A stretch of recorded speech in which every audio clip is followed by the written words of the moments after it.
Welcome to the Growth Snack. Today, we're getting into Cal Newport's book, Deep Work. Mm. It's all about this idea that in a world just buzzing with distractions, the ability to really, truly focus Mm-hmm. on tough mental tasks without getting interrupted, Yeah. well, that's deep work. Yeah. And it's become, frankly, super important. It really has. And for you listening, we think of you as the learner.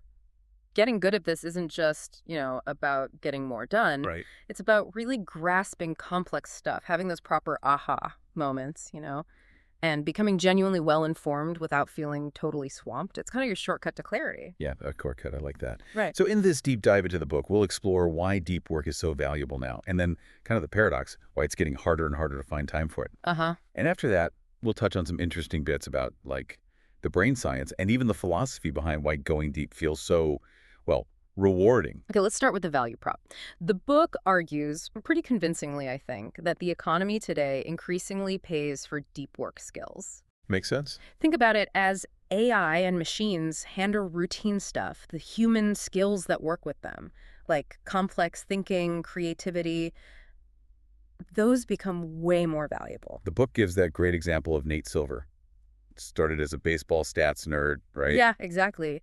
And then pivoted to election forecasting. His skill was immersing himself in messy data and pulling out actual insights. People wanted that skill badly. And the book links this to what some economists call the Great Restructuring. Precisely. Some jobs are getting automated or shipped overseas, sure, but new opportunities are booming for really high-skilled workers, the sort of superstars in their fields, and people who control capital. And deep work is the engine for that, for becoming one of those people. That's the idea. It's how you learn complex things fast.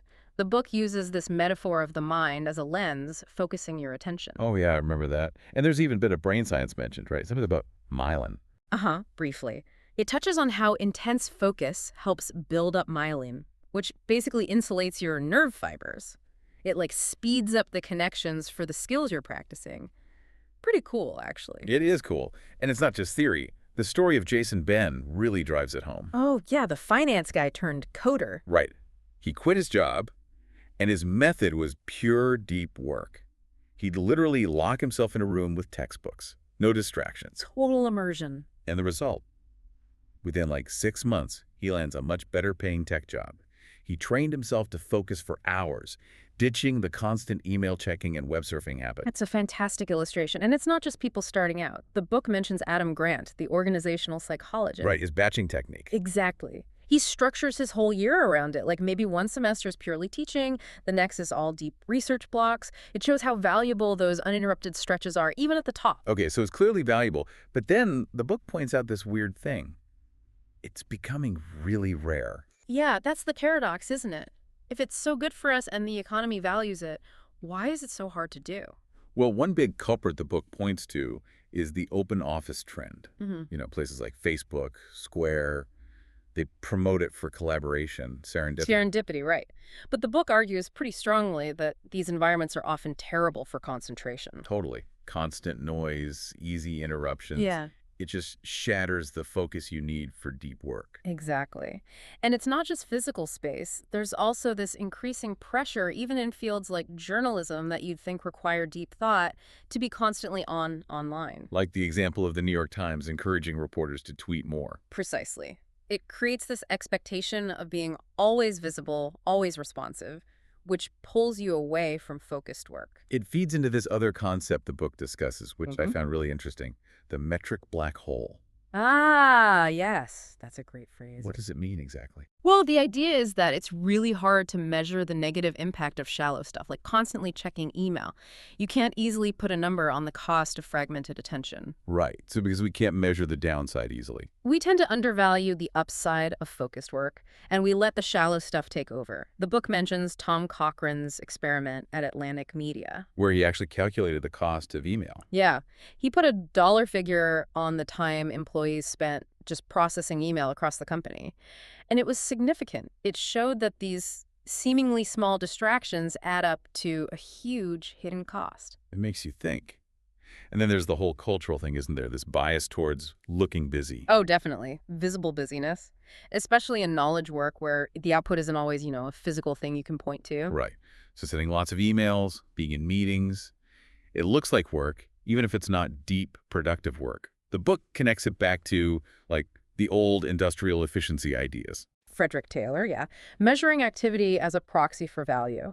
And then layered on top of that, you've got what the book calls technopoly or internet centrism. This idea that we just assume anything internet-related is inherently good or Yeah, necessary. sort of, yeah. There's this cultural pull towards constant connectivity. So pushing back, saying, I need to disconnect to focus, can almost seem weird or irrelevant. Like you're missing out or not participating. It makes sense why it's rare, even if it's valuable. Okay, so we've got valuable and we've got rare. But the book goes deeper, right? Into the why, neurologically and even philosophically. Yeah, the neurological part, using Winifred Gallagher's story about her cancer diagnosis, Yeah. that was quite powerful. It really was. Her realization that consciously directing her focus, choosing what to pay attention to, dramatically changed her experience of a really difficult time. And the book links that to how shallow work, that constant switching, can actually make us feel worse, because an idle or unfocused mind tends to latch onto problems.